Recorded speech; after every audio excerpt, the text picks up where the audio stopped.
바벨론으로 끌려간 남유다 사람들. 1차 바벨론의 포로는 다니엘과 세 친구들이 끌려갔습니다. 2차의 바벨론의 포로는 에스겔과 1만 명의 기술자들이 끌려갔습니다. 3차에는 시드기야 왕과 유대에 남은 모든 백성들이 전부 끌려갔습니다.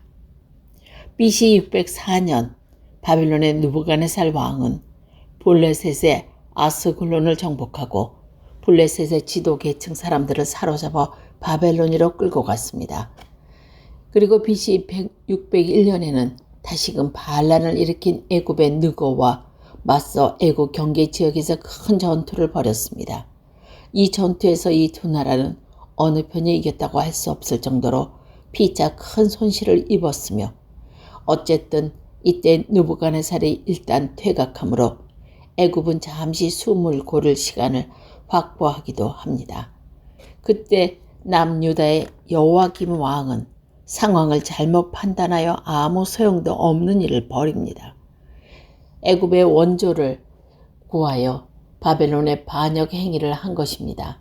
이는 BC 605년 바벨론으로 1차 포로를 보내면서 맺은 강화 조약을 위반하는 행위였습니다. 따라서 느부갓네살은 아람, 모압, 암몬 군대를 남유다로 먼저 보내어 남유다와 전쟁을 치르게 합니다. BC 598년에는 애굽으로 원조를 요청했던 남유다의 왕 여호야김이 죽고 여호야김의 18세대 된 아들 여호야킨이 남유다 왕의 자리에 오릅니다. 느부갓네살 왕이 보낸 사람 모압, 암몬 군대가 남유다를 공격해 왔는데도 애굽은 끝내 여호야김이 그토록 간족했던 원군을 보내지 않았습니다. 아니 보낼 연력이 없었던 것입니다. 군대를 다시 정비한 느부갓네살이 바벨론에서부터 예루살렘으로 직접 내려옵니다. 예루살렘의 운명은 바벨론의 손으로 이미 넘어간 것이나 마찬가지였습니다. 느부갓네살의 남유다의 왕 여호야긴이 왕후, 왕자, 신복들 그리고 예루살렘 성전의 보물들까지 챙겨서 바벨론으로 끌려갑니다. 이때 선지자 에스겔과 예루살렘의 핵심 브레인 1만 명이 함께 끌려간 것입니다. 이것이 바벨론의 2차 포로입니다. 그의 신복들이 애워살 때 바벨론 왕 느부갓네살과 그 성에 이르니 유다 왕 여호야긴이 그의 어머니와 신복과 지도자들과 내시들과 함께 바벨론 왕에게 나아가매 왕이 잡으니 때는 바벨론 왕 8째 해이라. 그가 여호와의 성전의 모든 보물과 왕궁 보물을 집어내고 또 이스라엘 왕 솔로몬이 만든 곧 여호와의 성전의 금그릇을 다 파괴하였으니 여호와의 말씀과 같이 되었더라. 그가 또 예루살렘의 모든 백성과 모든 지도자와 모든 용사 10,000명과 모든 장인과 대장장이를 사로잡아 가매 비천한 자 외에는 그 땅에 남을 자가 없었더라. 그가 여호야긴을 바벨론으로 잡아가고 왕의 어머니와 왕의 아내들과 내시들과 나라의 권세 있는 자도 예루살렘에서 바벨론으로 사로잡아가고 또 용사 7,000명과 장인과 대장장이 1,000명 곧 용감하여 싸움을 할 만한 모든 자들은 바벨론 왕이 바벨론으로 사로잡아갔습니다. 그리고 느부갓네살 왕은 여호야긴 왕의 사촌이자 요시야 셋째 아들 마따니자의 이름을 바벨론 시기로 시드기야로 바꾸고 남유다 왕의 자리에 앉혔습니다. 남유다 왕의 자리에 오른 시드기야는 바벨론식 이름을 가졌다는 것과 외국인인 바벨론이 왕이 지명했다는 이유로 유다 백성의 인정을 받지 못했습니다. 유대 백성은 바벨론으로 끌려간 여호야긴을 그들의 왕이라고 여기기 때문입니다. 바벨론에서 발견된 고문서 서류에서 시드기야 대신 여호야긴이 유대의 왕이라고 기록하고 있으며 팔레스타인 텔베이스 미르심과 델 엘 누미엘린에서 발견된 하나님의 손잡이에도 여호야긴의 청직이 엘리야김이라고 찍혀 있습니다. 이는 남유다 백성이 시드기야 때와 왕권이 여호야긴에 속해 있다고 생각한 것을 나타냅니다. 시드기야 왕은 판단력이 부족하고 무능한 왕이었습니다. 그럼에도 불구하고 백성의 마음을 자기에게 돌리기 위해 무던히 애를 썼습니다. 그 결과 바벨론에 항복하라고 조언하는 예레미야와 끝까지 대립하고 바벨론에 저항하는 모습을 보였던 것입니다. 시드기야 왕은 또다시 애굽의 원조를 요청했습니다.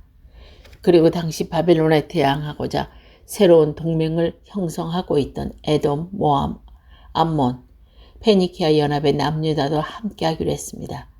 이때 거짓 선지자 하나냐가 바벨론으로 끌려간 포로들과 성전 기병들이 2년 안에 돌아올 것이라는 달콤한 예언을 쏟아놓기로 했기 때문에 시드기야는 바벨론에 항복하라는 예레미야 조언을 끝내 거절한 것입니다.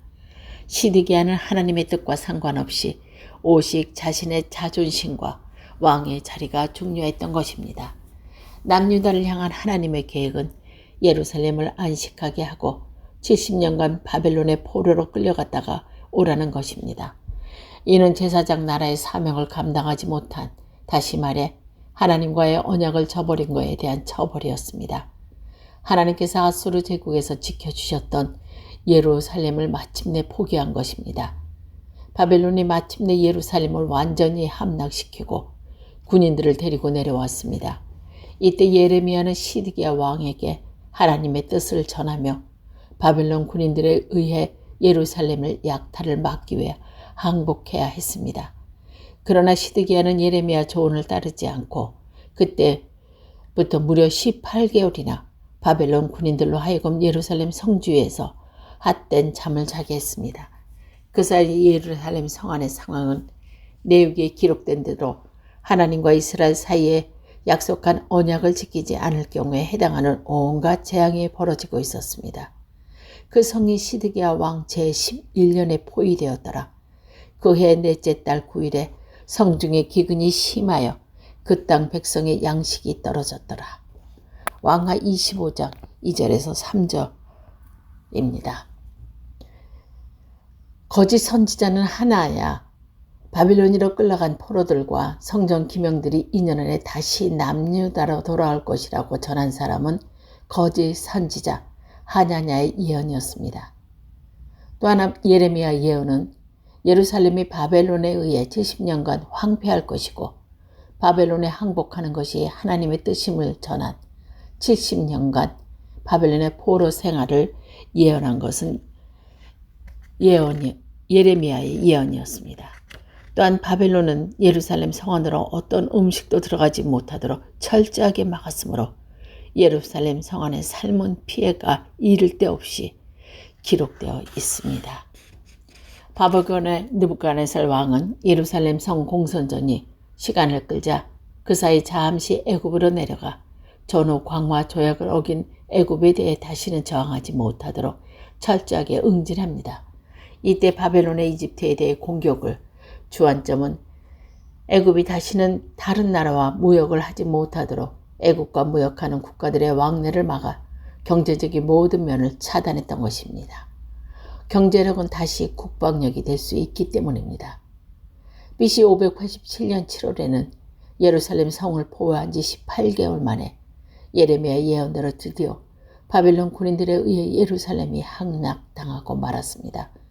비상 통로를 통해 도망길에 오르던 시드기야는 밀고자의 밀고로 얼마 안가 사로잡혀 당시 느부갓네살 왕의 본부가 자리하고 있던 림나로 잡혀오게 됩니다. 당시 32세였던 시드기야가 두 눈이 뽑히기 전에 이 세상에서 마지막으로 본 것은 두 아들이 죽는 모습이었습니다. 시드기야 두 눈이 뽑힌 것은 서약을 파괴한 봉신들에게 가해지는 일반적인 처벌이었습니다. 그리고 두 눈이 뽑힌 시드기야는 사슬에 결박당한 채 바벨론으로 끌려가는 죽는 날까지 어두운 감옥 안에서 그의 삶을 보내야 했습니다. 바벨론 군인들은 400년 동안이나 서 있던 예루살렘 성전을 포함해 왕궁과 모든 귀족들의 집을 불살랐습니다. 또한 예루살렘 사방의 성벽을 헐어버렸습니다.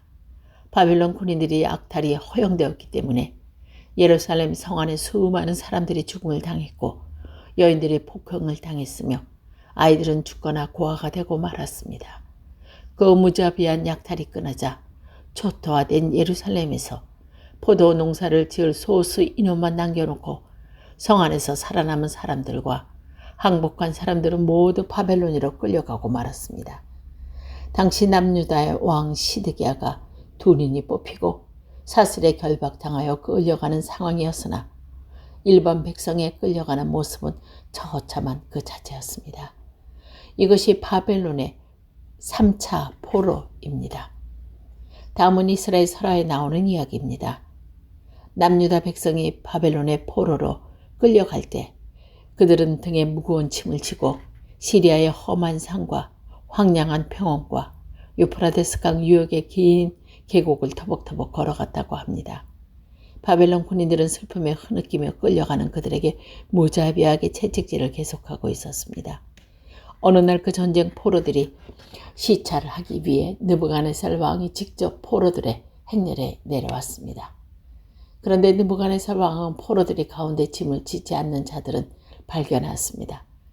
그들이 유대 왕들임을 알게 된 느부갓네살 왕은 유대의 거룩한 두루마리를 가져오게 하여 그것들을 조각조각 자르게 했습니다. 그리고 그 조각들을 이어서 자루로 만들어 그 자루 속에 모래를 가득 채워 무거운 짐이 되게 하여 유대의 왕자들이 지고 가게 했다는 것입니다. 바벨론으로 끌려가던 포로들의 모습은 위와 같았고 당시 유대의 상황은 이해 못지 않았습니다.